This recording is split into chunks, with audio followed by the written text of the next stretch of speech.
দেখুন, সে তো state election commission notification যেভাবে জারি করবে সেই অনুসারে ইলেকশন হবে। এটা স্টেট ইলেকশন কমিশনের বিষয়, আপনারা জানেন। গত বারে অর্থাৎ এর আগে 5 বছর আগে যখন ইলেকশন হয়েছিল 19শে ডিসেম্বর ইলেকশন হয়েছিল। তো স্বাভাবিকভাবে সেই ডেট অনুসারে তার আগেই ইলেকশন করতে হবে, যাতে তার মধ্যে নির্দিষ্ট সময়ের মধ্যে যিনি মেয়র হবেন এবং যারা অন্যান্য দায়িত্বপ্রাপ্ত পদ পাবেন, মেয়র পরিষদ বা অন্যরা, তাদের শপথ নিতে পারেন। দেখুন, আমাদের প্রার্থী বাছাইয়ের জন্য আমরা একটা এসওপি তৈরি করব। সেই এসওপি অনুসারে প্রার্থী বাছাই হবে। অবশ্যই সমাজের সর্বস্তরের মানুষ, স্বচ্ছ ভাবমূর্তির মানুষ, এমন ক্যান্ডিডেটই করা হবে যাদের বিরুদ্ধে কোনো অভিযোগ নেই, স্বচ্ছতা আছে। এই ধরনের ক্যান্ডিডেটদেরকেই অগ্রাধিকার দেওয়া হবে এবং অবশ্যই তার সাথে বিজেপির প্রার্থী, বিজেপির সাথে সম্পর্কিত বহুদিনের সম্পর্ক, তাদের সেক্ষেত্রেও ওয়েটেজ দেওয়া হবে। আগামী দিনে পার্টি ঠিক করবে, নট ইয়েট ফুললি ডিসাইডেড। আমি যদি বলি স্পেসিফিক্যালি, আমরা একটা এসওপি তৈরি করে আমরা সেই অনুসারে করব। দেখুন, পার্টি করবে। আমাদের রাজ্য সভাপতি আছেন, আমাদের মাননীয় মুখ্যমন্ত্রী আছেন, পার্টির একটা স্ট্রাকচার আছে। স্বাভাবিকভাবে আমাদেরও একটা কমিটি তৈরি হয়েছে। সেই কমিটি নিজ থেকে সবার সাথে আলোচনা করে নাম তুলে আনবে এবং তারপরে সেই প্রার্থী বাছাই প্রক্রিয়া অনুসারে সর্বশেষে রাজ্য সভাপতির সম্মতি অনুসারে প্রার্থী হবে। তো স্বাভাবিকভাবে আমাদের যদি কেউ মনে করে থাকে যে আমি প্রার্থী হয়ে গেছি, তাহলে পরে তাকে আফসোস করতে হবে। সে আফসোস করবে, কাঁদবে তখন। দেখুন, আমাদের রাজ্য সভাপতি তো আগেই বলেছেন যে এই রাজ্যে বিজেপির কোনো শরিক দল নেই।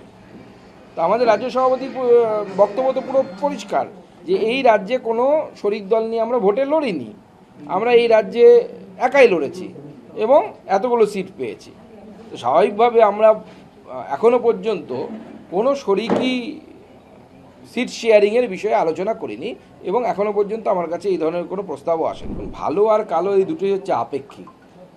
সেজন্য আপেক্ষিক বিষয় নিয়ে রাজনীতিতে কথা না বলাই ভালো। এই বিষয়ে এখনও কোনো সিদ্ধান্ত হয়নি। যদি মনে করে পার্টি যে মেয়র পজিশন করবে, বা এরকমও হতে পারে যেরকম আমরা বিধানসভা নির্বাচন লড়লাম, যে আমরা নির্বাচন করে নিয়ে যারা সদস্য হলেন তারা ভোট দিয়ে নির্বাচিত করবেন কাকে তারা মেয়র বানাতে চান, সেটাও হতে পারে। দেখুন, আমাদের রাজ্য সভাপতি শ্রমিকবাবু তিনি ঠিক করেছেন, সবার সাথে আলোচনা করেই করেছেন। মাননীয় মুখ্যমন্ত্রী তারও সাথে আলোচনা হয়েছে বলে আমার জানা বা শোনা আছে, বলা ভালো।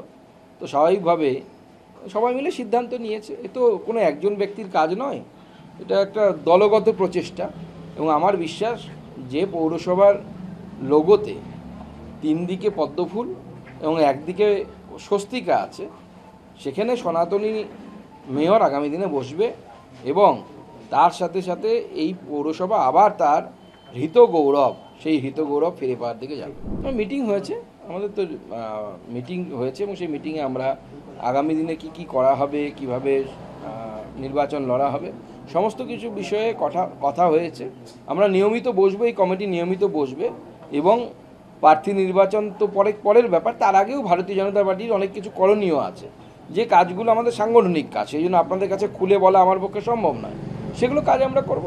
দেখুন, আগে ছিল হচ্ছে 144টি ওয়ার্ড, এখন হয়েছে 209টি ওয়ার্ড।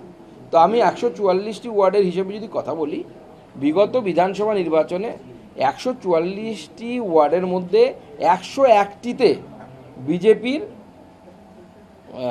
বিজেপি এগিয়ে আছে, তৃণমূল কংগ্রেস এক কথায় ধরাশায়ী হয়েছে।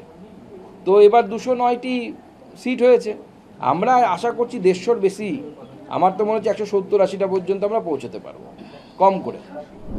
দেখুন, এখন সেখানে একজন আমলা দায়িত্ব প্রাপ্ত আছেন, তো স্বাভাবিকভাবে তাকে এই সমস্ত কিছু দেখতে হবে এবং আমরা আমাদের নিচু স্তরের যারা নেতৃত্ব আছে তাদেরকে বলেছি যে ডে টু ডে যে সমস্যাগুলো, সেই সমস্যাগুলো উপযুক্ত জায়গায় পৌঁছে দেয়া, যাতে করে আমরা সাধারণ মানুষকে যতটা কম ভোগান্তির মধ্যে দিয়ে আমরা নিয়ে যেতে চাই। কারণ এই মুহূর্তে যতক্ষণ না পর্যন্ত নির্বাচিত মেয়র এবং তার অন্যান্যরা, মেয়র পরিষদরা থেকে শুরু করে বড় চেয়ারম্যান থেকে শুরু করে তারা দায়িত্ব পাচ্ছেন, ততক্ষণ পর্যন্ত একটু ধৈর্য ধরতে হবে সবাইকে।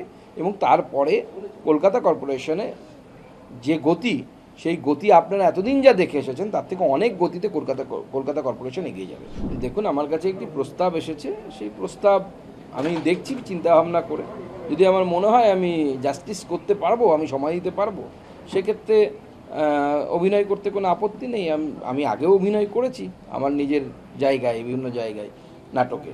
যেরকম আমরা আর 5টা বাঙালির তো বাঙালির যে সংস্কৃতি, সেই সংস্কৃতির মধ্যে নাটক বা অভিনয় একটা পার্টনার, মঞ্চে অভিনয়, অন্য জায়গার কথা বলছি না আমি।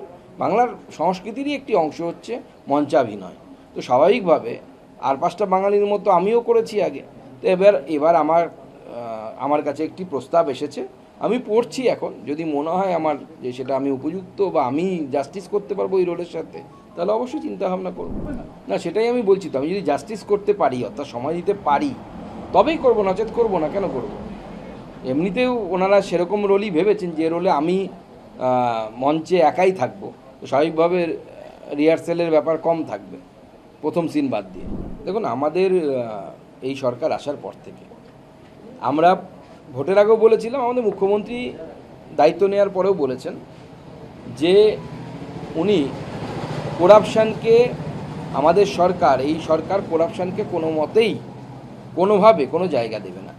সেই জন্য জানেন আপনারা, এসিবিকে নতুন করে সাজানো হয়েছে, অ্যান্টি করাপশান ব্রাঞ্চকে।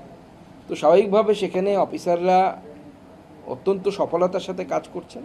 এবং আমরা চাইছি এই যে আমাদের সিস্টেমের মধ্যে বিগত বেশ কয়েক বছর ধরে, 15 বছর বা তার থেকে বেশি সময় আমি বলবো, corruption has become a integral part of the system, এই জায়গা থেকে আমাদেরকে বেরিয়ে আসতে হবে। আমরা চেষ্টা করছি, আমরা আশা করি সফল হব। Subscribe to One India and never miss an update. Download the One India app now.